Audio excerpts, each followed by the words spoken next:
Christ est ressuscité. Alléluia, il est vraiment ressuscité.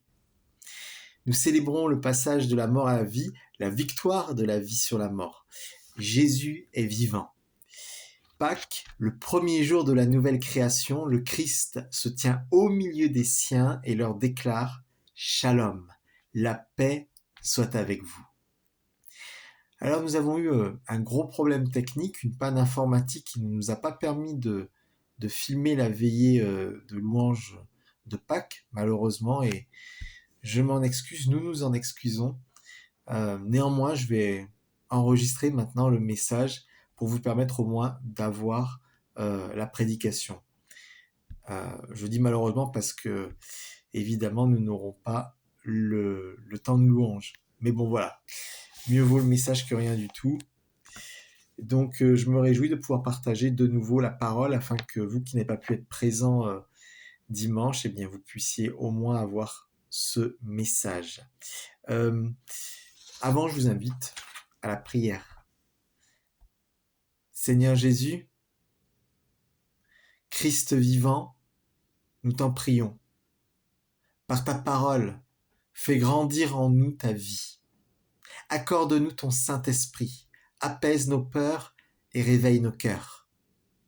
Donne-nous ta joie et renouvelle notre foi. Amen.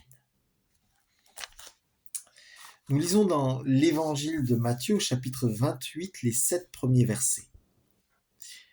Après le Shabbat, au commencement du premier jour de la semaine, Marie de Magdala et l'autre Marie vinrent voir le sépulcre.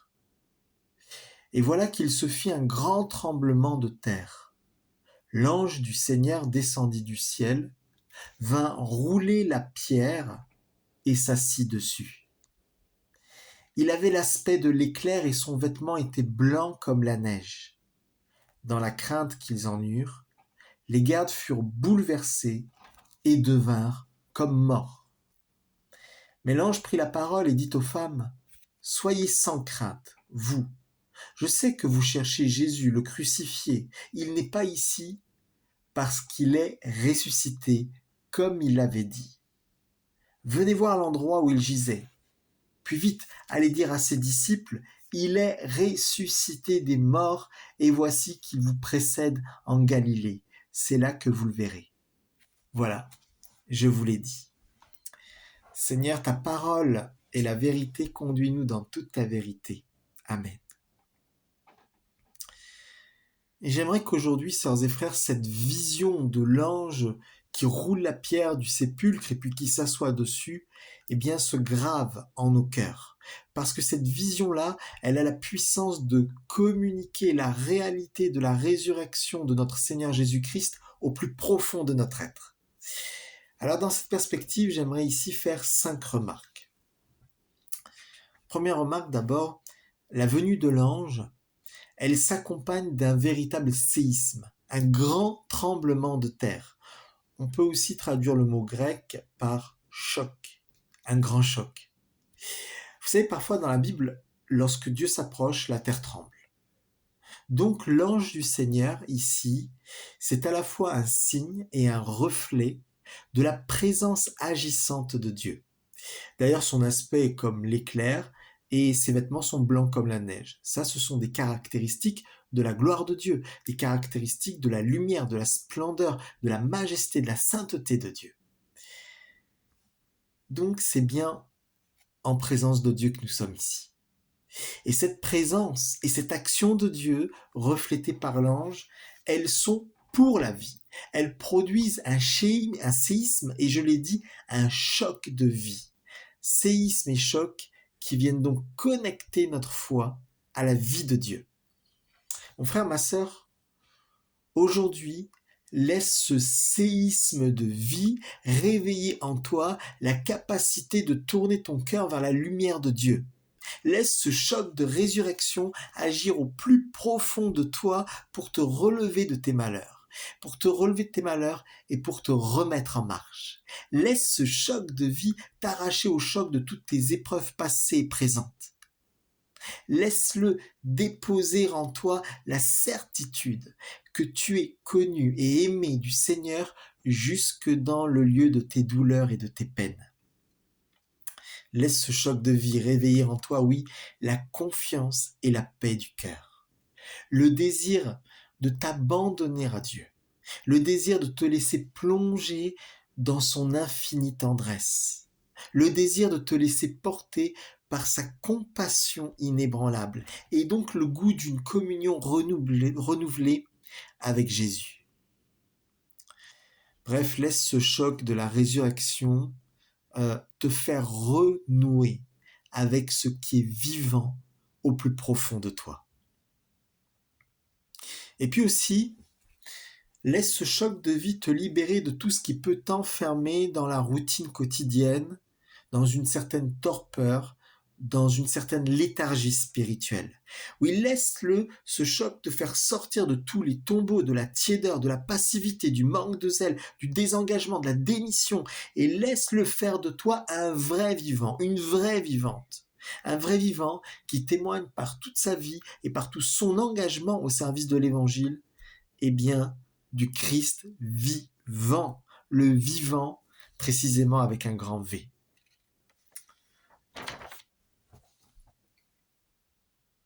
Revenons à l'ange du Seigneur, et c'est la deuxième remarque que je voulais faire. Je l'ai dit, Christ est ressuscité, il est vivant, et pour bien montrer et sceller cette résurrection, eh bien l'ange du Seigneur roule la pierre du sépulcre et s'assoit dessus. De cette façon, eh bien, il manifeste la victoire de Dieu sur la mort, et il manifeste la souveraineté de Dieu sur la mort. Sœurs et frères, tout ce qui dans nos existences est dur et froid comme la pierre du sépulcre, tout ce qui dans nos existences veut nous enfermer dans la mort, dans la fatalité, dans le désespoir, dans le découragement, comme la pierre du tombeau, eh bien tout cela, la gloire de Dieu l'écarte et s'assoit dessus. La pierre, elle est toujours là, hein. Elle n'a pas disparu. Elle est toujours là, elle n'est pas supprimée. Mais, et c'est ça qui fait toute la différence, elle est écartée et dominée par la gloire de Dieu que reflète l'ange du Seigneur. Voyez-vous, ce qui peut nous faire mal n'est pas invincible. Voilà ce que signifie cette manifestation de l'ange qui s'assied sur la pierre roulée. Ce qui veut nous faire du mal n'est pas invincible. Tout ce qui veut nous enfermer dans les ténèbres est vaincu par le Dieu vivant. Donc le dernier mot n'appartient pas aux puissances de destruction. Non, celui qui a le dernier mot, c'est le Dieu qui donne la vie aux morts et qui appelle les choses qui ne sont pas comme si elles étaient. Donc notre attitude et notre prière ne doivent pas dépendre des expériences négatives de notre passé ou de notre présent. Notre attitude et notre prière doivent être conduites uniquement par la vérité de la parole de Dieu et par l'expérience de la présence du Christ ressuscité au cœur de nos vies. Notre foi, elle a besoin de s'en remettre constamment à la bonté entêtée du Seigneur, à la bonté inébranlable, tenace de la miséricorde de Dieu.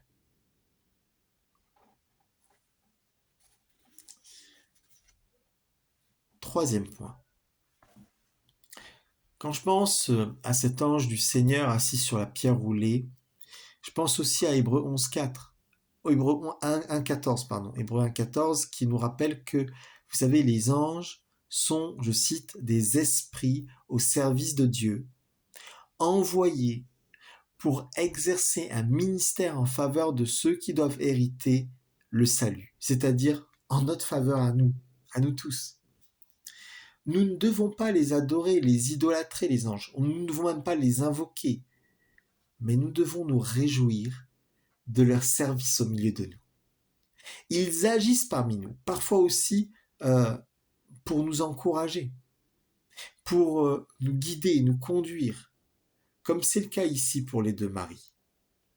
Comme ce sera le cas plus tard dans le livre des Actes des Apôtres pour l'évangéliste Philippe au chapitre 8, puis au chapitre 27 pour l'apôtre Paul. Nous pouvons parfois même être au bénéfice d'une visitation angélique. Je me souviens par exemple d'une fois où, à un moment difficile de ma vie, euh, j'ai pu entendre le chant d'un ange dans le creux de mes oreilles. Un chant en langue d'une splendeur incomparable, indescriptible, mais ça me faisait un bien fou. Au fur et à mesure que les paroles étaient prononcées, chantées dans le creux de mon oreille, je sentais quelque chose qui se passait en moi, un bien-être, des paroles, des forces de consolation, de restauration. Et quand ça s'est arrêté, que je me suis levé, j'étais plus comme avant. Quelque chose s'était passé. C'était un exemple. Euh, Certains pourraient en citer d'autres. Alors on ne fait pas tous les jours des expériences de visitation d'anges. Non, c'est la seule de ma vie que j'ai faite jusqu'à présent. Les visitations d'anges, non, vous avez compris, elles n'ont pas euh, d'importance pour elles-mêmes.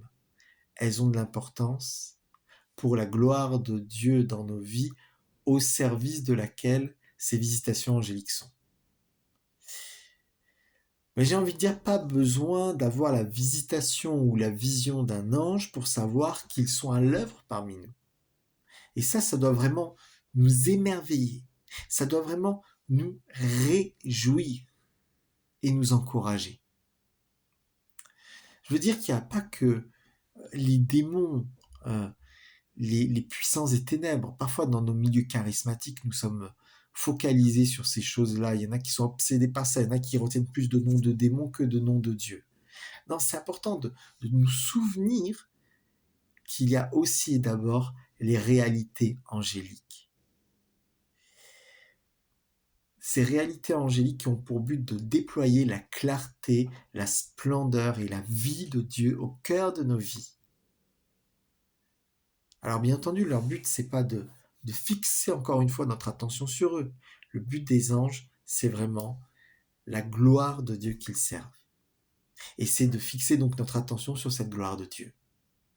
Sachons simplement nous émerveiller, nous réjouir du fait que la réalité angélique nous entoure et que lorsque nous célébrons le culte au Seigneur, notre culte n'est qu'un reflet ou un écho du culte céleste des anges. Voilà ce que nous rappelle aussi cette vision de l'ange du Seigneur assis sur la pierre roulée, la réalité angélique qui est appelée à nous émerveiller, à éblouir notre regard. Quatrième point, l'intervention de l'ange du Seigneur ici, elle produit quelque chose de particulièrement cocasse et amusant. Il s'agit de ce qui arrive au gardien du tombeau. Il nous est dit qu'il tremble de peur et il tombe comme mort. Ces soi-disant vivants qui sont chargés de garder un mort deviennent eux-mêmes comme morts alors que le défunt qu'ils sont censés garder, lui, il est vivant. Voilà l'humour de Dieu. Et l'humour, Dieu nous rappelle qu'il est précieux. L'humour est précieux parce que il nous permet de prendre une certaine distance par rapport aux choses difficiles de l'existence, une distance sereine. Il nous permet de relativiser certaines situations. D'où l'importance de ce qu'on appelle le rire pascal. Vous savez, il y avait une tradition dans l'église du Moyen-Âge qui consistait pour les prêtres à raconter une blague pendant la célébration de Pâques. Et ça, c'était une façon de souligner que Dieu se rit de la mort vaincue. C'était une façon de railler la mort. C'était une façon de profaner toute peur sacrée face à la mort. C'est ce qui se passe ici, à travers l'ironie qui frappe les gardiens du tombeau, c'est la mort elle-même qui est raillée.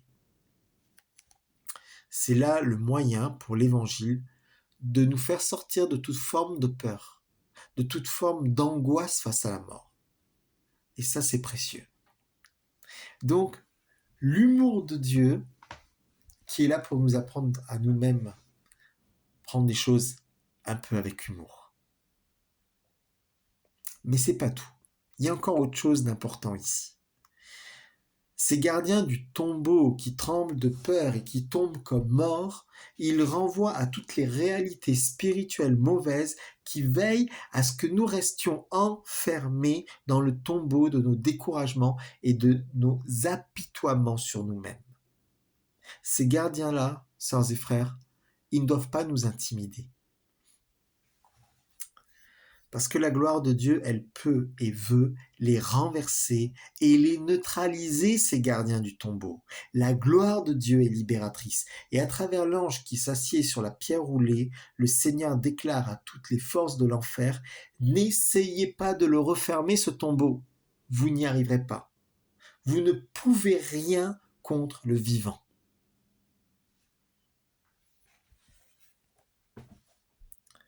Nous sommes au bénéfice, chaque jour, de la victoire que le Dieu vivant a remportée sur la mort.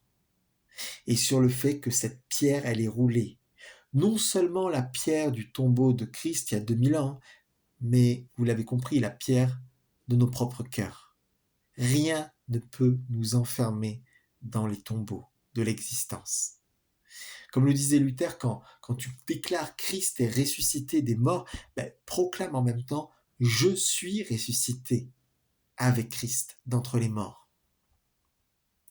Ce qui est arrivé à Jésus, c'est arrivé à nous aussi. La pierre est roulée. La pierre est roulée. Et aucun tombeau ne peut nous remettre.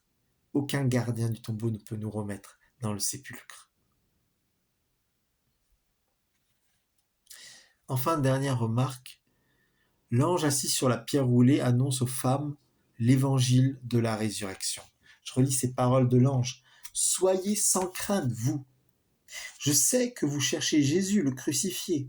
Il n'est pas ici, parce qu'il est ressuscité comme il avait dit. Venez voir l'endroit où il gisait. Puis vite, allez dire à ses disciples, il est ressuscité des morts. Et voici qu'il vous précède en Galilée, c'est là que vous le verrez. Voilà, je vous l'ai dit. Donc vous voyez que l'évangile, c'est une parole qui rassure, qui apaise, qui réoriente le regard et qui envoie. Oui, le même ange qui impose la terreur aux gardiens de la mort, c'est celui-là même qui apporte paix et assurance aux deux Maries. L'évangile de Pâques, c'est d'abord une parole qui apaise, qui rassure. Ensuite, l'ange leur annonce que Jésus crucifié est ressuscité et il leur montre le tombeau vide. Et puis, il les envoie annoncer la bonne nouvelle aux autres disciples. De cette façon, il réoriente le regard des deux Maries, comme il réoriente nos deux regards. Oui, il détourne nos regards de la mort pour les tourner vers la vie et vers la lumière du Christ ressuscité. Le regard de la foi et de l'espérance, c'est vraiment un regard puissant. C'est un regard qui ne se laisse pas fasciner ou intimider par les ténèbres. C'est un regard qui ne se laisse pas immobiliser par la mort. C'est un regard qui se laisse sans cesse éclairer par la lumière de la résurrection. Ce regard de foi et d'espérance, il est à recevoir chaque jour, et tout particulièrement en ce temps de Pâques. Amen. Christ est ressuscité. Il est vraiment ressuscité. Joyeux temps de Pâques à toutes et à tous. Amen.